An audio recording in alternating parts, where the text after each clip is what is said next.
শুধুমাত্র ভর্তুকি দিয়ে চালানো সম্ভব না। চিনি কলে বিদেশ থেকে আমদানি করা চিনি আপাতত আমদানি বন্ধ, কারণ বাংলাদেশের চিনি কলের চিনি যা জমা হয়ে আছে এটা আগে বিক্রি হবে। টিসিবির মাধ্যমে আমরা বিক্রি করছি এবং এটা চলমান আছে। রিডাকশনে দিচ্ছে, লাভের জায়গাটাতে আরেকটু কাজ করতে হবে, কারণ আমাদের এখানে শুধুমাত্র ভর্তুকি দিয়ে চালানো সম্ভব না। আমাদের এখানে যেটা লাগবে সেটা হচ্ছে ইনভেস্টমেন্ট, লোকাল এবং ফরেন। আমরা চেষ্টা করছি আমাদের অল্প সময়ের মধ্যে যেটুকু পারি সেই হিসাবে আমরা যোগাযোগও করেছি। আশা করি আমাদের সময়ে বা আগামী সরকারের সময় ভালো খবর আসবে।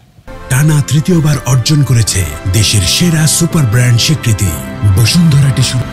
আমরা কাজ এগিয়ে নিই। চিনিতে লাভ খুব দ্রুত আসে না, এটা তো ব্রিটিশ আমলের চিনি কলগুলি, এবং আমাদের সারা দেশের যা চাহিদা তার একটা ছোট অংশ দেশীয়ভাবে আমরা শোধ করতে পারি, আমরা হ্যান্ডেল করতে পারি। তা আমাদের সক্ষমতাটা বাড়ানো, শুধুমাত্র চিনির উপরে না থেকে চিনির সঙ্গে সঙ্গে আনুষঙ্গিক যদি আমরা কিছু উৎপাদনমূলক কাজ হাতে নিতে পারি সেটাও চিন্তা করছি আমরা।